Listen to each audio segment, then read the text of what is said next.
Good morning बच्चों। देखिए पवन दूतिका ये हरिऔध जी द्वारा रचित है, जो द्विवेदी युग के प्रमुख कवि हैं।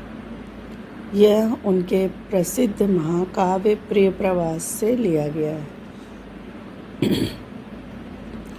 प्रिय प्रवास महाकाव्य में कवि ने राधा कृष्ण के लोकरंजक रूप को प्रस्तुत न करके लोकरक्षक रूप में प्रस्तुत किया है। पवन दूतिका में कवि ने राधा जी के द्वारा वायु को, जैसे नाम से स्पष्ट है, पवन दूतिका, वायु को दूती बनाकर समाज के दुखी लोगों की सेवा करने का संदेश दिया है। देखिए, बैठी किन्ना यक दिवस पे गेह में थी अकेली, आके आंसू दृग युगल में थे धरा को भिगोते। बैठी किन्ना, किन्ना मतलब उदास, यक दिवस एक दिन, गेह में घर में, एक दिन राधा जी घर में अकेले उदास बैठी थी। श्री कृष्ण मथुरा चले गए थे, उनके वियोग में वे दुखी थी और उदास होकर घर में अकेली बैठी थी। आके आंसू दृग युगल में थे धरा को भिगोते। दृग मतलब नेत्र, युगल माने दोनों। उनके दोनों नेत्रों से आंसू निकल निकल करके धरती को भिगो रहे थे। उनके दोनों नेत्रों से अश्रु निकल निकल कर धरती को भिगो रहे थे। आई धीरे इस सदन में पुष्पत गंध को ले, प्रातः वाले सुपवन इसी काल वातायन, वातायन मतलब झोंका, खिड़की, इसी काल इसी समय।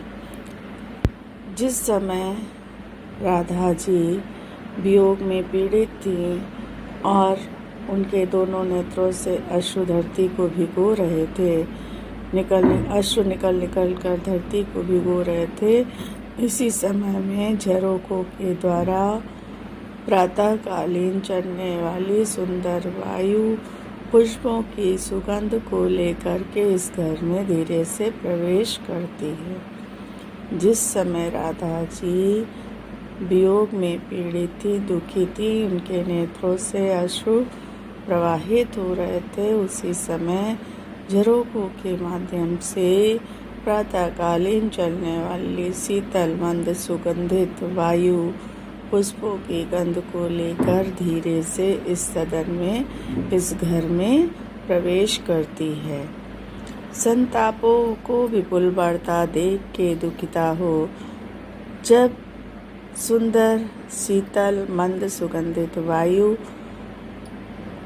घर में प्रवेश करती है तो वो राधा जी के दुखों को और अधिक बढ़ा देती है। वो श्री कृष्ण की यादों में और अधिक खो जाती हैं और उनका दुख और अधिक बढ़ जाता है। संतापों को विपुल बढ़ता देख, अपने दुखों को, विपुल मतलब अत्यधिक बढ़ता देखकर दुखिता हो, दुखी हो करके श्रीमती राधा जी यों मतलब इस प्रकार धीरे बोली सदुख, उससे मतलब वायु से दुख के साथ, अत्यधिक दुख के साथ धीरे से बोली। जब शीतल मन सुगंधित वायु इस घर में प्रवेश करती है तो उनका दुख और अधिक बढ़ जाता है। दुखों को अधिक बढ़ता देख करके दुखी हो करके श्रीमती राधिका इस प्रकार वायु से बोली कि हे प्रातःकालीन चलने वाली शीतल मंद सुगंधित प्यारी वायु, तू मुझे इतना क्यों सता रही है? क्या तू भी काल की क्रूरता से पापयुक्त हो गई है? इस समय काल भी क्रूर बना हुआ है, जिसके कारण मेरा कृष्ण से वियोग हो गया है। तो क्या तू भी शीतल मंद सुगंध वायु, क्या तू भी काल की क्रूरता से पापयुक्त हो गई है, जो दुखों को और अधिक बढ़ा रही है, मुझे सता रही है। मेरे प्यारे नौ जलद से कंस से नेत्र वाले, जाके आए ना मधुबन से और ना भेजा संदेश। मेरे प्यारे मेरे प्रिय श्री कृष्ण, नवीन बादलों की शोभा वाले, जलद मतलब बादल, नवीन बादलों की सी शोभा वाले हैं। उनके नेत्र कमल के समान सुंदर हैं। कंज मतलब कमल, उनके नेत्र कमल के समान सुंदर हैं। जो मथुरा नगरी, मधुबन मतलब मथुरा नगरी गए थे, वहाँ से ना तो वापस आए हैं और ना ही कोई संदेशा भेजा है, जिसके कारण मेरा दुख और अधिक बढ़ता जा रहा है।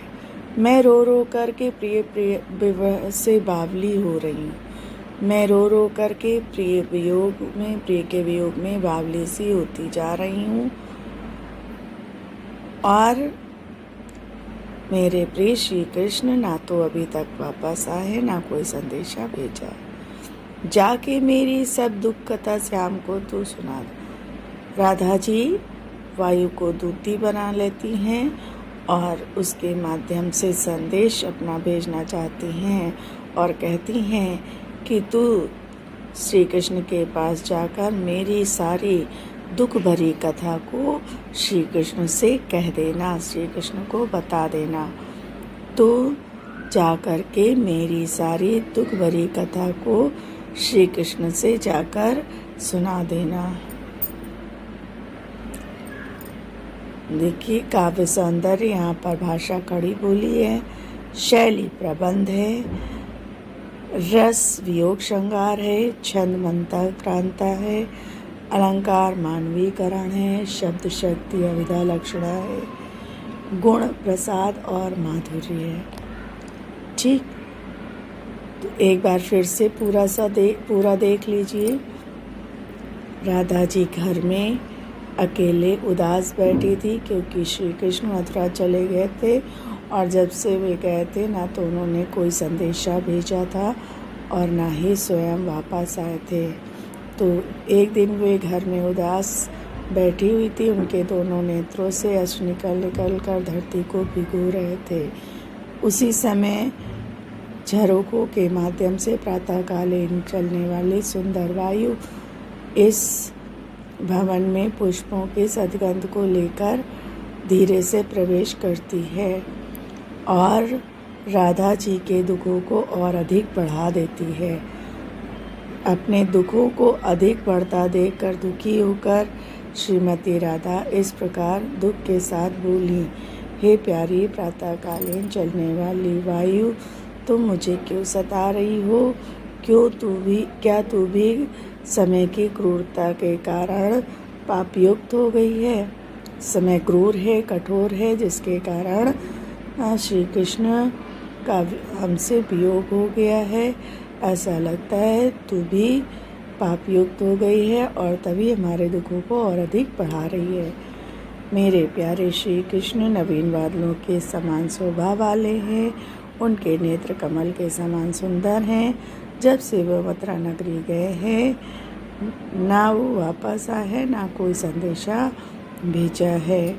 मैं रो रो करके प्रिय में बावली से होती जा रही हूँ। इसलिए तू मेरी दूती बनकर श्री कृष्ण के पास चली जा और मेरी सारी दुख भरी कथा श्री कृष्ण को सुना दे कि उनके वियोग में उनकी राधा दुखी हैं, पीड़ित हैं, बावली सी हो रही हैं।